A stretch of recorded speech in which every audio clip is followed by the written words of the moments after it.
I've got to go pick up payment from someone I work for, Paul Cantlay, and he's also got a rope for me, which is actually payment. It's a really good rope. It's from Whittam's, and I wanted to get one, and I didn't want to go through the pain of calling them and ordering it. So he's already got some there delivered. He always has spares, so he's just going to give me one of those. It's a really good rope. It's a 80 metre, 18 mil rope, so it should get me out of trouble with most things that I do. Also, I've been working a lot, training a lot, and I decided to go back to the industry and start climbing, start working in the industry again. So I found I was getting a bit stale as a trainer, and I was saying things that don't really help the industry. So, for example, tie this knot because it's in the minimum industry standard book and it's a really good knot, which a lot of the time it is, but there's so many more knots that could be more applicable to certain situations. Another thing is, for example, the chain break. In the minimum industry standards, it tells you to use a chain break a certain way with 3 fingers. And I've never seen anyone do it like that, and I've never seen any trainer do it like that. I actually don't think it's the best way to do it. So I don't agree with all of them. Another thing is starting the chainsaw. They say to do a ground start and put your toe in the handle. I don't think the handle is really caters for that because you can't really put your foot in it. I think it's far sturdier if you put your foot over it and put your heel on the rear handguard. So I found myself getting a bit stale just reading from a book, training in industry, reading from a book, and I didn't like it. So I wanted to go back to the industry. So now I'm probably doing about 2 or 3 days, probably 3 or 4 days training and 2 or 3 days working for him, her, and everyone else. And I'm loving it. And I'm finding that my training's improving because I can talk to people, talk to students realistically about their job. So rather than just say, don't do that, you're not allowed to do that. I can say, don't do that, you're not allowed to do that. But if you are going to do that, do it like this. So I'm still training by the book and I'm still doing what I'm meant to do, which people are paid to be trained in an industry.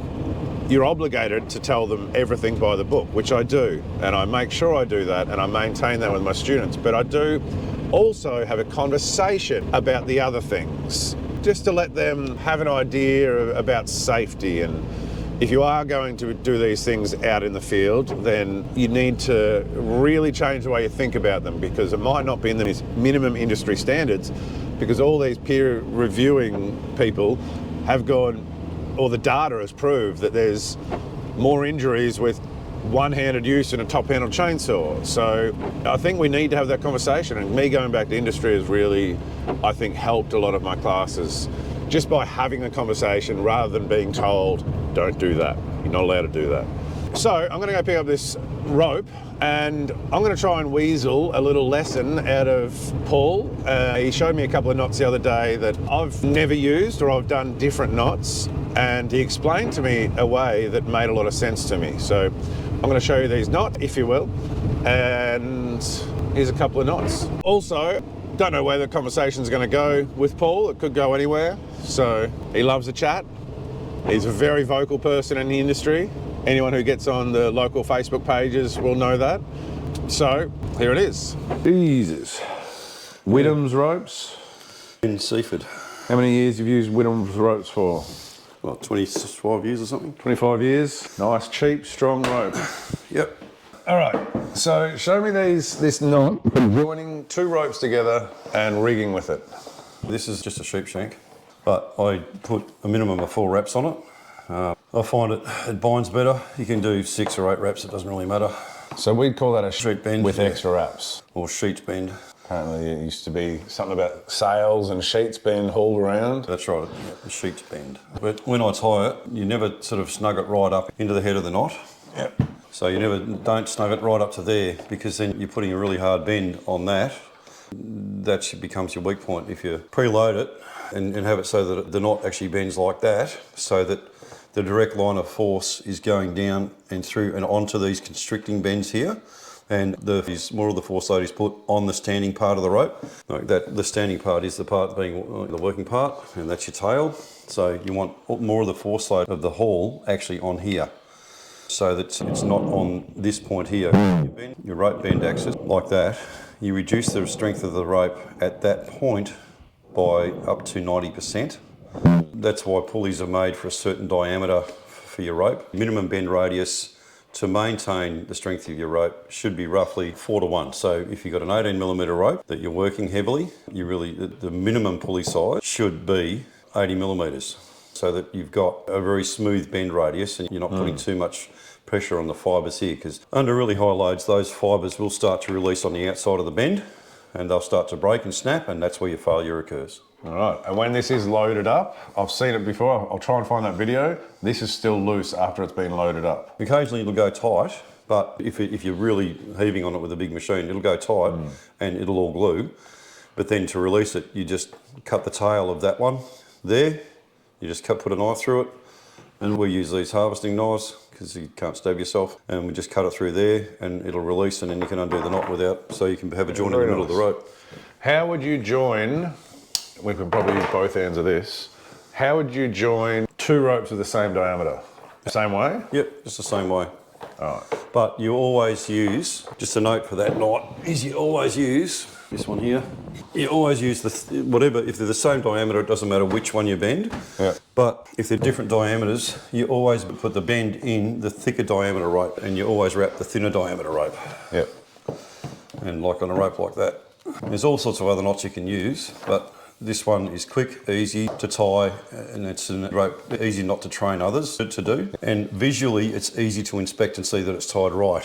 So if you're doing multiple hauls, and I always leave quite a lot more tail than that. We get to.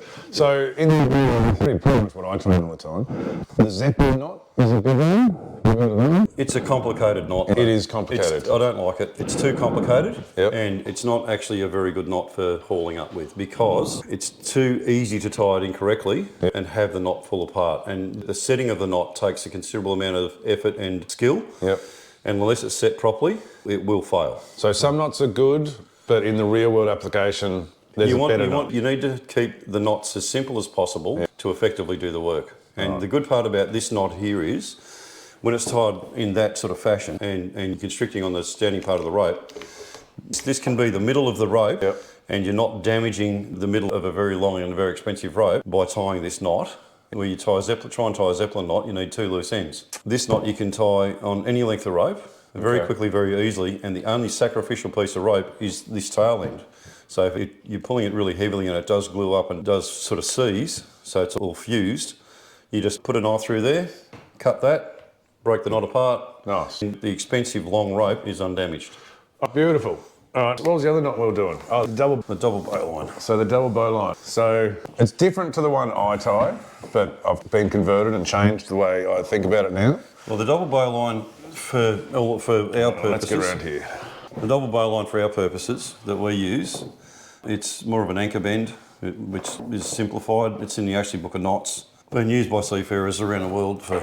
So the Ashley Book of Knots. Right. And you can see how when a single bowline is tied, you've only got one point of restriction here, and it puts a lot more pressure on that end. Yep. When you tie the double bowline and you're really hauling heavily, you can see how that bends the knot. And so those two wraps, and you can do 3 or 4 wraps as well, so it becomes like a sheep bend or sheep shank. It puts a bend in that standing part of the bowline itself, so that it's taking pressure off this point. A single bowline will actually just untie that. Apart from working loose quite easily, even if you're putting a single bowline, it actually puts a lot more of a kick in here, but it can put a lot more pressure on that, particularly if the knot's set like that and it's jammed up. You can see the hard bend on that rope. That's where your point of failure starts. So when you're loading it right up. And when you're loading heavily and repeatedly, the other way of doing it is you can do a few wraps on it, like that.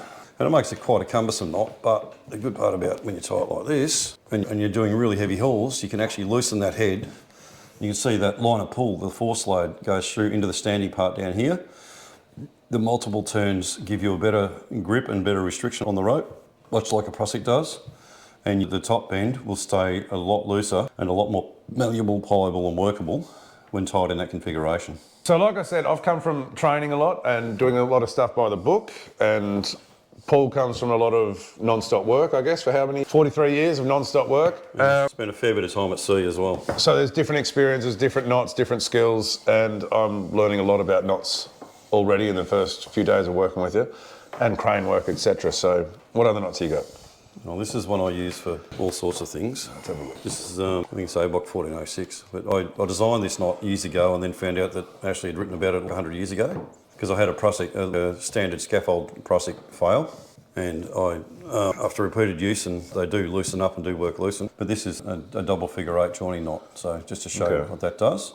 And this is the knot I use on my prussics now. It doesn't fail, it doesn't load up. So that's how you join prussics instead of a double fisherman's? Double fisherman's is the worst knot you can use on a prussic. It cinches too tight, and a double fisherman's works really well on 3-strand rope. Yep. Because the nature of the 3-strand rope will lock it up. Yep.